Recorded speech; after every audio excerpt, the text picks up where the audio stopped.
जय हिंद दोस्तों, वंदे मातरम। आज आदि पुरुष की रिलीज का चौथा दिन है।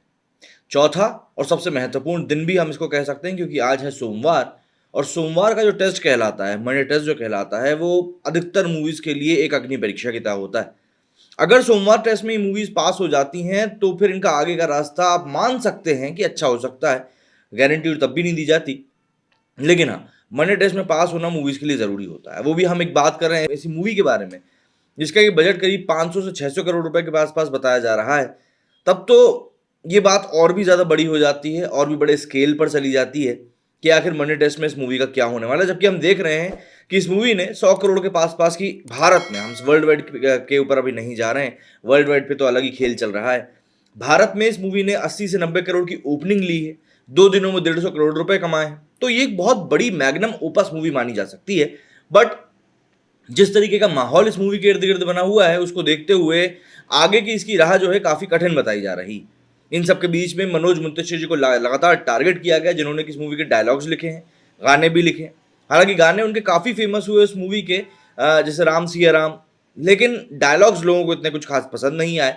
उन्होंने कल शिकायत भी करी इस बात की कि भाई मैंने करीब 400,000 से भी ज्यादा संवाद लिखे हैं, उनमें से 3 संवादों में गलती हो गई तो लोग मेरे पीछे पड़ गए, मुझे सनातन द्रोही कहने लगे। लेकिन आपको ये बात समझनी पड़ेगी कि जब आप भगवान के बारे में, प्रभु श्री राम के बारे में खास तौर पर जब आप संवाद लिख रहे हैं, उसमें हनुमान जी का किरदार भी है, तब मुझे नहीं लगता कि पब्लिक आपको बिल्कुल भी बख्शेगी। क्यों? क्योंकि वहां पर गलती की गुंजाइश बिल्कुल ना के बराबर हो जाती है। और मुझे ऐसा लगता है कहीं ना कहीं मनोज मुंतशिर जी इसी बात को समझने में थोड़ा चूक गए। आपको ये समझना पड़ेगा कि आप जब आराध्य के बारे में कुछ भी लिखते हैं, तब वहां पर गलती की संभावना काफी कम हो जाती है। और फिर आप जब ये कहें कि नहीं, उस पर तुमने तारीफ नहीं करी और यहां तुम बुराई कर रहे हो, यार वो चीजें बिल्कुल बेमानी सी हो जाती हैं। अगर आप 100 दिन पूजा करो और 101वें दिन वहां पे कोई गलती कर दो तो वो गलती गलती ही होती है।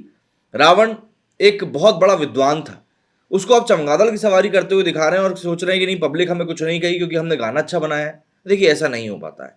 और आज की तारीख में आप ये कह रहे हैं कि नहीं, हमने 10 से 12 साल के बच्चों के लिए मूवी बनाई है। तो भाई, जहां तक मेरा मानना है, और मुझे ऐसा लगता है जो मेरा मानना है वही कई सारे लोगों का भी मानना होगा, कि आप 10-12 साल के बच्चों को मॉडर्न रामायण दिखाकर तो सिर्फ उनको गलत संदेश ही दे रहे हैं। अगर हम आज के 10-12 साल के बच्चों के लिए भी पिक्चर बना रहे हैं तो भी हमें उन्हें पुरानी रामायण का ही संदर्भ देना होगा। जिस तरह से उसमें बात की जाती थी, जिस तरह से वहां पर संवाद होता था, जिस तरह से वहां एक दूसरे के प्रति प्रेम भावना होती थी, वो दिखानी पड़ेगी कि एक भाई भाई के लिए क्या करता है, एक पिता का आदेश उसके बेटे के लिए क्या होता है, एक पत्नी का त्याग क्या होता है। ये सब चीजें आपने दिखाई ही नहीं है। आपने डायरेक्ट लड़ाई ही शुरू कर मारी सीता हरण से। तो आप रामायण के माध्यम से एक मैसेज जो देना चाहिए हमको, वो आप क्या दे रहे हो? मतलब ये रामायण तो पूरी पूरी महाभारत हो गई। मैं ये नहीं कह रहा कि लड़ाई दिखाना गलत था, लेकिन रामायण में के जो एसेंस है, जो रामायण की जो आत्मा है, आपने तो कहीं ना कहीं उसको ही खो दी। मतलब सीता स्वयंवर, भरत मिलाप, दशरथ जी का विलाप, ये सब चीजें तो देखना सबके लिए जरूरी था, लेकिन बस वही चीजें नहीं है। सबसे ज्यादा तो मैंने मिस, जो मैंने पर्सनल लेवल पे किया, वो कुंभकर्ण और रावण के बीच में संवाद हुआ था, जिसमें कि रावण अपने बड़े भाई को बताता है कि किस तरीके से मैं, जो तुम कर रहे हो वो गलत है, लेकिन सिर्फ इसलिए क्योंकि तुम मेरे बड़े भाई हो और तुम्हारा आदेश मेरे लिए सब कुछ है, इसीलिए मैं तुम्हारे लिए लड़ने जाऊंगा, और जबकि मुझे पता है कि मैं वहां पर जाकर मृत्यु को प्राप्त होऊंगा। मतलब इस तरह के संवाद थे ना, ये रामायण की आत्मा है, जो कि आप लोगों ने टोटली मिस कर दिया। और आपने बच्चों के लिए एक एक्शन मूवी बना दी, और जब आपने बच्चों के ही लिए बनाई है तो फिर बड़े तो देखने जाएंगे ही नहीं। मार्वल वाले तो पागल हैं, जो पता नहीं हजारों करोड़ रुपए लगाकर मूवी बनाते हैं, लेकिन बच्चों से बूढ़े तक उस मूवी को एंजॉय करते हैं। खैर, क्या बताऊं, अब इससे में धूल में लट्ठ पीटने वाली बात हो जाती है। कलेक्शन की हम बात करें उसके पहले एक और आपको बात बता दूं उसके बारे में। काठमांडू में एक बार फिर से भारत की सभी मूवीज को, हिंदी की सभी मूवीज को बैन कर दिया गया है, और इसके पीछे जो विवादित डायलॉग्स हैं वही एक बड़ा कारण बताया जा रहा है। वहां पर जो मेयर हैं उन्होंने भी इसको लेकर जानकारी दी है, और उन्होंने बताया है कि हाँ भाई, ऐसा कुछ किया गया है। और मूवी का बैन होना, देखिए, अपने आप में बहुत बड़ी बात इसलिए भी है क्योंकि आप दूसरे देश की बात कर रहे हैं। नेपाल अपने आप में एक बहुत बड़ा और बहुत समृद्ध राज्य है, जहां पर कि भारतीय मूवीज अच्छा काम करती हैं। नेपाल में कई सारे भारतीय भी रहते हैं, और सबसे बड़ी बात, नेपाल में भारतीय भाषा मतलब कि हिंदी को जाना भी जाता है, वहां पे लोग समझते भी हैं इस भाषा को। कई सारे नेपाल के हमारे जो भाई बंधु हैं वो भारत में भी आकर अपनी रोजगार करते हैं। तो ऐसे में भारत और नेपाल के बीच में परस्पर संबंध है। लेकिन पिछले कुछ समय से जिस प्रकार के विवाद इन दोनों देशों के बीच में चल रहे हैं, उनको देखते हुए ऐसा लगता है कि ये बैन किया जाना शायद नेपाल का अपनी ताकत दिखाने का एक तरीका भी है। लेकिन इस बात से हम नकार नहीं सकते कि भैया आदिपुरुष की मूवीज में काफी सारी गलतियां हैं जिनको कि शायद पब्लिक पचाने के बिल्कुल भी मूड में नहीं है, और जाहिर तौर पर वही चीज का रिएक्शन हम लोग देख भी रहे हैं।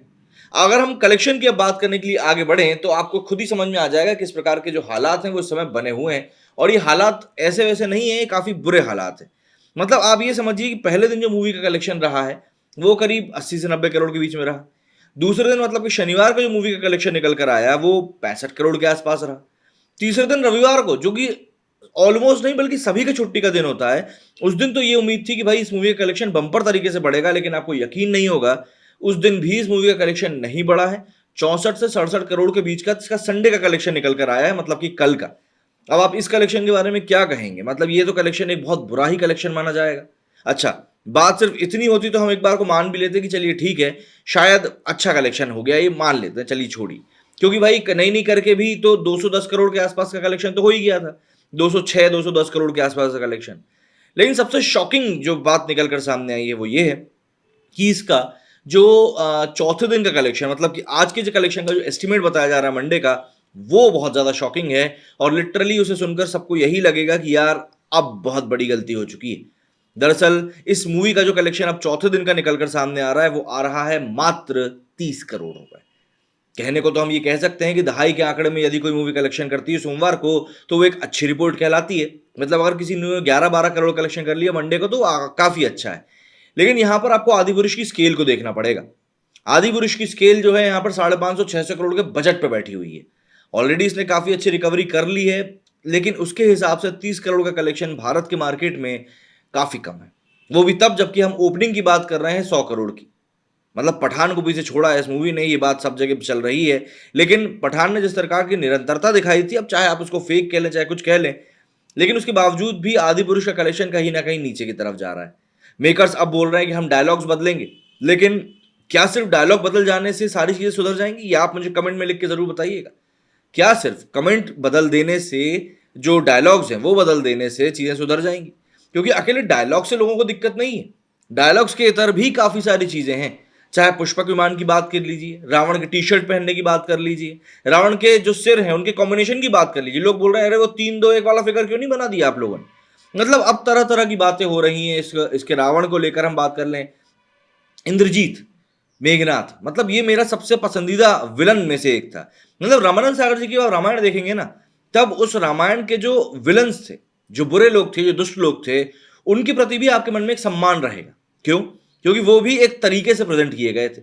यहां पर तो विलन को पक्का विलन दिखाया गया है। सैफ अली खान के बारे में बस मैं ये कहूंगा, क्योंकि कई लोग बोल रहे हैं सैफ अली खान का क्या, सैफ अली खान, देखिए सैफ अली खान ने अपनी कैपेसिटी में काफी अच्छा काम किया, जो काम उसको करने को कहा गया वही किया।